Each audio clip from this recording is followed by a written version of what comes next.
महाभारत का युद्ध समाप्त हो चला था। हस्तिनापुर में पांडव पुत्र युधिष्ठिर को राजा बनाने की प्रक्रिया चल रही थी। धृतराष्ट्र और विदुर और सभी दरबारी इस राज्य अभिषेक समारोह में भाग ले रहे थे। मंत्री विदुर ने श्री कृष्ण को युधिष्ठिर के राजमुकुट पहनाने के लिए आग्रह किया। उधर राजमहल में जब गांधारी को यह पता चला कि युधिष्ठिर का राज्य अभिषेक हो रहा है तो वह क्रोध से वशीभूत हो गई। शोकाकुल गांधारी क्रोध से भरकर राजसभा में दौड़ पड़ी। कुंती समेत सारी दासियां भी उनके पीछे पीछे हो लिए।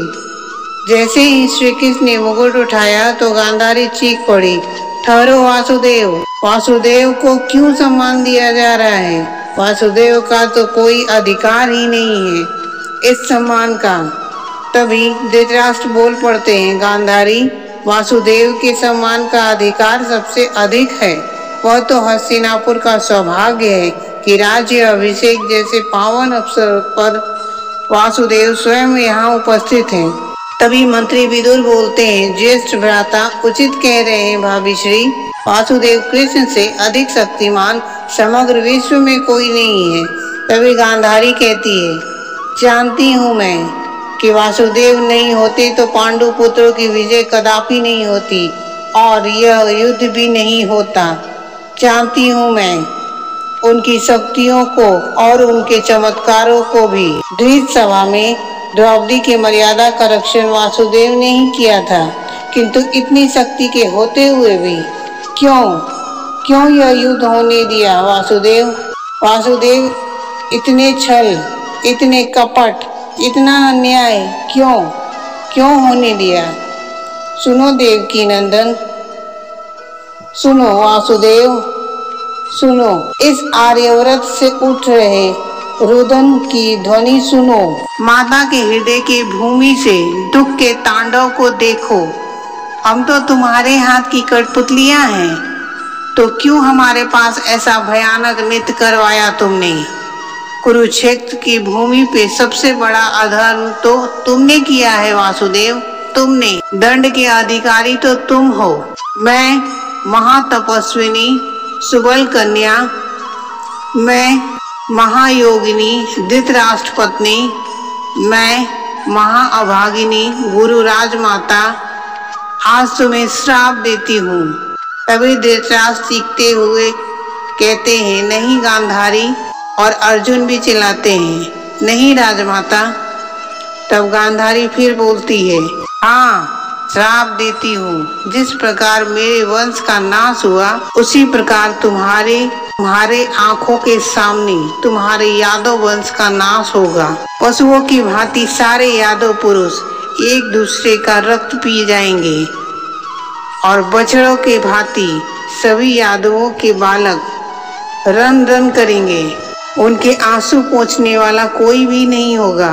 जिस प्रकार मेरा नगर दुख में डूबा हुआ है उसी प्रकार तुम्हारा नगर भी समुद्र में समा जाएगा। तुम्हारे नगर के सोने के भवन समुद्र के तेज की आग से पिघल जाएंगे और तुम किसी वन में अकेले आसक्त और वृद्ध पशु की भांति एक शिकारी के हाथों विंध दिए जाओगे। यह एक पुत्रहीन माता के हृदय से निकला हुआ श्राप कभी विफल नहीं होगा। यह कहकर गांधारी फूट फूट कर रोने लगती है। तो धृतराष्ट्र कहते हैं, गांधारी यह तुमने क्या किया? तभी अर्जुन भी कहते हैं, यह आपने क्या किया ज्येष्ठ माता? वासुदेव के उनके उपकारों का इतना भयानक फल दिया आपने।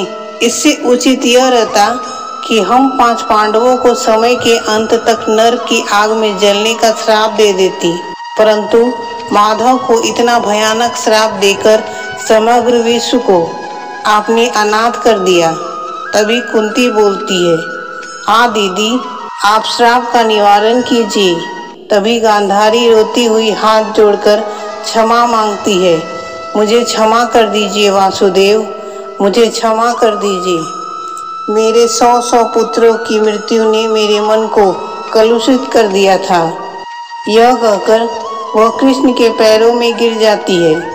तब श्री कृष्ण गांधारी को उठाकर अपने हृदय से लगाकर कहते हैं, नहीं माता, नहीं, आपने कुछ भी अनुचित नहीं किया माता।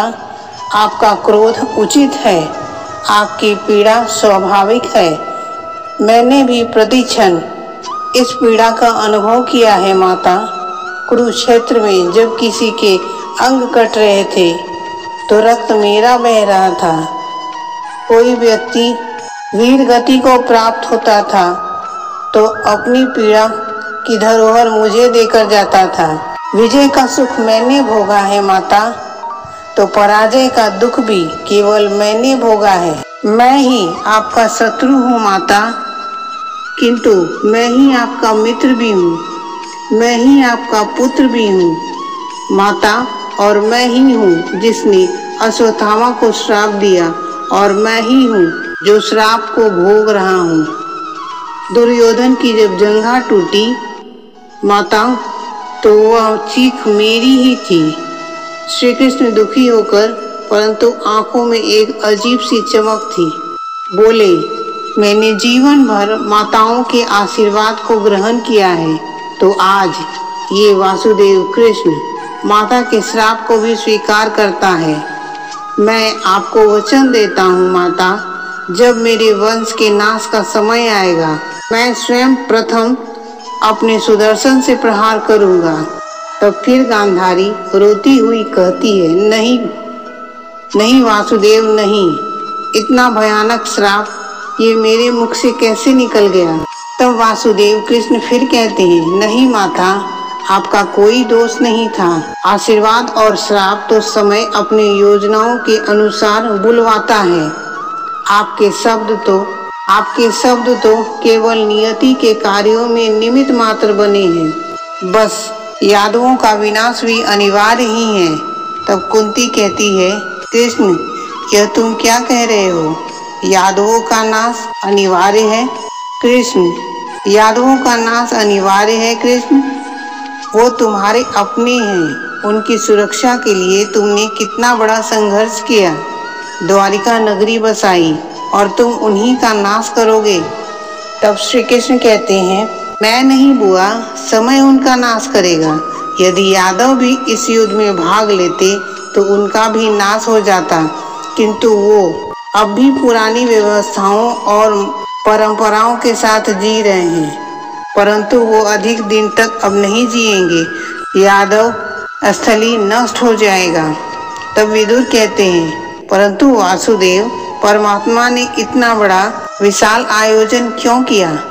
तब श्री कृष्ण कहते हैं, महामंत्री, आर्यव्रत की यह पुण्य भूमि 16 जनपदों और कई अन्य राज्यों में विभाजित है। यहाँ की प्रजा को यह ज्ञान ही नहीं था कि वास्तव में वो एक राष्ट्र की प्रजा ही है, किंतु अब समस्त आर्यव्रत में एक शासन होगा महामंत्री, एक जैसी व्यवस्था होगी और एक राजा होगा और राष्ट्र का एक नाम होगा, एक जैसे सिद्धांत और एक जैसे अनुशासन होंगे।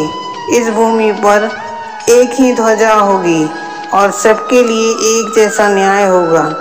आर्यव्रत की यह भूमि भारत के नाम से भारत भूमि कही जाती थी, किंतु अब प्रथम बार यह भारत राष्ट्र कहा जाएगा।